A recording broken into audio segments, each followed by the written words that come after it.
અને આ બાજુ બધી અષ્ટપટ રાણીઓ સાહેબ, એના મનમાં શંકા છે. આ રાધા કોણ છે? જેના મનમાં શંકા હોય યશોદાને મળી જ ના શકે. એટલે 8 પટરાણી યશોદા નથી મળ્યા. એ રાધાને શોધે, રાધા કોણ, રાધા કોણ, રાધા કોણ. એમાં એક સ્ત્રી ઊભી હતી, ગરડી થઈ ગયેલી, શરીરની ચામડી લચકી પડી છે, માથા પર સાલ્લો ઓઢ્યો છે. કોણ તું? હું રાધા. આજુબાજુમાં 8 પટરાણીઓ વીંટળાઈ ગઈ છે. તમે કોણ? દરેક જણાએ પોતપોતાની કથા કીધી. મને ભગવાન હરણ કરીને લાવ્યા, હું સિમંતક મણીની જોડે આવી, જાંબુવંત દ્વારા પ્રદત્ત. આમ બધાએ પોતાની કથા કીધી. અને સાહેબ હવે સળસળતો પ્રશ્ન આવ્યો. રૂક્ષ્મણીએ પ્રશ્ન કર્યો, રાધા, તારા અને મારા પતિ વચ્ચે સંબંધ શું છે? શું કે રાધા? કયા સંબંધનું નામ આપે? પત્ની તો છે નહીં, મિત્ર પ્રિયતમા, શું કહેશે? પણ રાધાને ખબર છે કે એના મનમાં શંકા છે, અને એના મનમાં જો શંકા હોય તો શંકાનું વહેમની કોઈ દવા નથી. રાધાને તો લાય જુઠ્ઠું બોલી દઉં, કમસે કમ એને તો શાંતિ થાય. કંઈક બોલવા જાય ત્યાં તો શંખનાદ થયો, સંધ્યા ટાણું થયું. સૌના કક્ષમાં જતા રહો, સૌના છાવણીમાં, શિબિરમાં જતા રહો. બધી રાણીઓ શિબિરમાં જવા લાગી અને રાધાનો હાથ પકડી રૂક્ષ્મણી પોતાના કક્ષમાં લઈ આવ્યા. જે કક્ષમાં બીજું કોઈ ના જઈ શકે ત્યાં રાધાને લાવ્યા. જે ગાદી પર બીજું કોઈ ના બેસી શકે ત્યાં રાધાને બેસાડી અને પૂછ્યું, તારા ને મારા પતિ વચ્ચે સંબંધ શું? એટલામાં દૂધનો કટોરો આવ્યો, ગરમ ગરમ.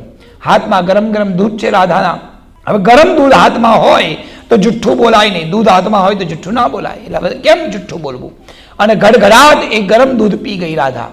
જલ્દી જવાબ આપ, હમણાં મારા પતિ દ્વારકાધીશ આવશે. હવે જ્યાં રાધા કંઈક બોલવા જાય ત્યાં તો દ્વારકાધીશ પધાર્યા.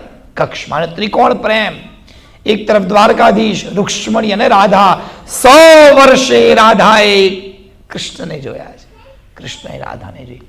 આંખ એક બની અને આ બાજુ રૂક્ષ્મણી જોયા કરે, મનમાં બળ્યા કરે, આ શું? રાધા, જે કહેવું હોય કે જલ્દી.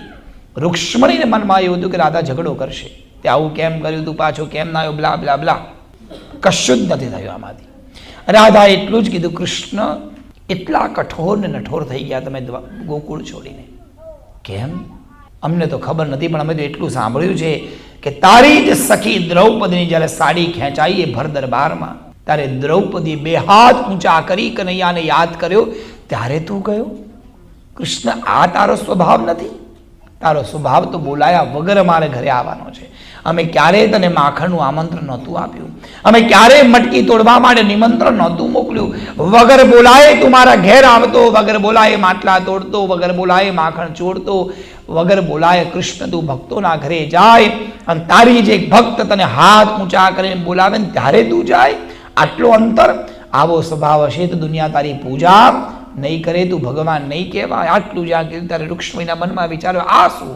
ઝઘડો કરવાના બદલે ભગવાન વિશે વિચારે છે, ભગવાનના ભવિષ્ય વિશે વિચારે છે. એનો મતલબ રાધા એ કેવલ ને કેવલ ભગવાનની પરમ ભક્ત છે. મેં બહુ મોટી શંકા કરી રાધા પર. રાધા પ્રિયતમા નથી, રાધા ભગવાનને ની પરમ ભક્ત છે. ચરણોમાં પડી ગયા ભગવાનના. રૂક્ષ્મણીજી ભગવાનની માફી માંગી, પ્રભુ મેં રાધા પર શંકા કરી છે, ભગવાન મને એને એક વરદાન આપો, ભગવાન મને એનો પ્રાયશ્ચિત કરવા દો. ભગવાને કીધું, શું થયું? રૂક્ષ્મણી બધી વાત કરી, મેં તમારી પર આવી શંકા કરી, પણ હવે ખબર પડી કે આ રાધા તમારી પ્રિયતમા નહીં, આ તમારી પ્રેમી નહીં, આ તો તમારા પરમ ભક્ત છે. એટલે ભગવાન મને વચન આપો કે આજ પછી ભવિષ્યમાં જ્યાં જ્યાં પણ કૃષ્ણ ભગવાનનું મંદિર બને ત્યાં કૃષ્ણની જોડે રૂક્ષ્મણી નહીં, કૃષ્ણની જોડે એમની ભગવાનની ભક્ત રાધા જ ઊભી રહેશે.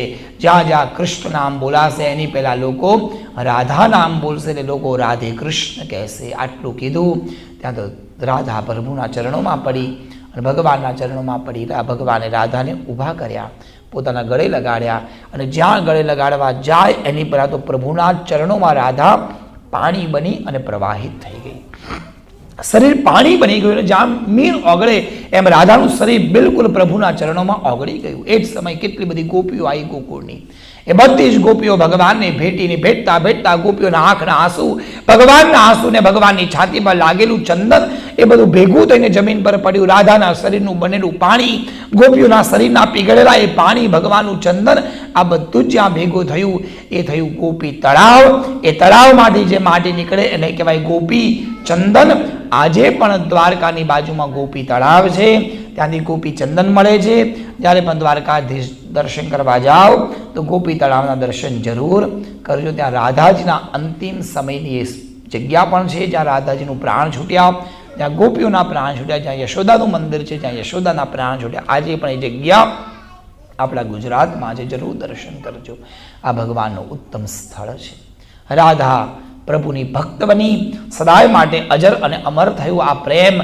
કૃષ્ણ અને રાધા એ ભગવાન અને ભક્તનો ઉત્તમ પ્રેમ.